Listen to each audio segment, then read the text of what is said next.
আচ্ছা, তুমিও কি খুব সরল মনে ভাবছো তোমার আশেপাশের সকলে তোমায় খুব ভালোবাসে, তোমায় খুব যত্ন নেয়? তাহলে তুমি একদমই ভুল। তারা তোমাকে ভালোবাসে কারণ তুমি তাদের প্রতি এফোর্টস দাও, তুমি তাদেরকে খুশি রাখার চেষ্টা করো, তারা বিপদে পড়লে তুমি তাদেরকে বিপদ থেকে উদ্ধার করো, তুমি নানাভাবে হেল্প করো, তাই তারা তোমাকে ভালোবাসে। তোমার কাছ থেকে তাদের যেটুকু পাওয়ার ছিল, অর্থাৎ তাদের স্বার্থসিদ্ধি হয়ে যাওয়ার পরেই দেখবে তাদের রূপটা হঠাৎ করেই বদলে গেছে। ঠিক যখন তুমি তাদের থেকে মুখ ফিরিয়ে নেবে বা তাদেরকে কোনো এক সময় তুমি বলবে যে না আমি এটা করতে পারবো না, ঠিক তখনই তাদের কাছে তুমি হয়ে যাবে চূড়ান্ত পর্যায়ে একটা খারাপ মানুষ। কারণ কিন্তু একটাই, তুমি তাদের মন জুগিয়ে চলতে পারোনি, তাই তুমি তাদের কাছে আজ বড্ড খারাপ মানুষ।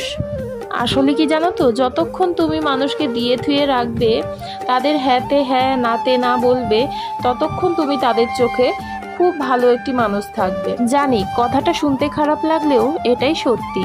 আর এর জন্য দোষী অন্য কেউ না, আমরা নিজেরাই। কারণ আমরা নিজের থেকে আশেপাশের মানুষদের বেশি প্রাধান্য দিই, বেশি ভালোবাসার চেষ্টা করি, বেশি আপন ভেবে ফেলি। সেটাই হচ্ছে আমাদের সবচেয়ে বড় ভুল। আজকে সকালে তোমাদের দাদাভাই বাড়ি ছিল না বলে সকালটা আমি বাবানকে স্কুলে দিয়ে এসেছি। আর এই যে দেখো এখন কিন্তু বেজে গেছে প্রায় 11টা। এই যে আমি তাড়াহুড়ো করে কিন্তু বাড়ি থেকে বেরিয়ে গেছি। আর এখন কিন্তু বাবানের ছুটি হয়ে গেছে মনে হচ্ছে, কারণ একজন দুজন করে দেখছি বেরোচ্ছে। তো আমিও কিন্তু তাড়াহুড়ো করে এই যে রোড দিয়ে যাইনি, এই গলি দিয়েই চলে এসেছি। প্রচণ্ড পরিমাণে রোড উঠেছে, তাই আর কিন্তু রোডে উঠিনি, কারণ রোডে এমনিতেই জ্যাম, আর তার মধ্যে এতটা রোডে আরও বেশি গরম লাগে। তো সেই জন্য কিন্তু গলির ভেতর দিয়ে কিন্তু আমি বাবানকে স্কুল থেকে আনতে গেছি। আর এই যে দেখো বাবানের স্কুলের ছুটিও হয়ে গেছে আর ওকে নিয়েও নিয়েছি।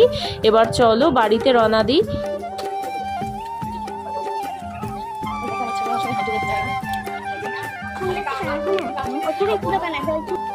বাবা দিতে হবে তোমাকে, হ্যাঁ বাবা দিতে হবে।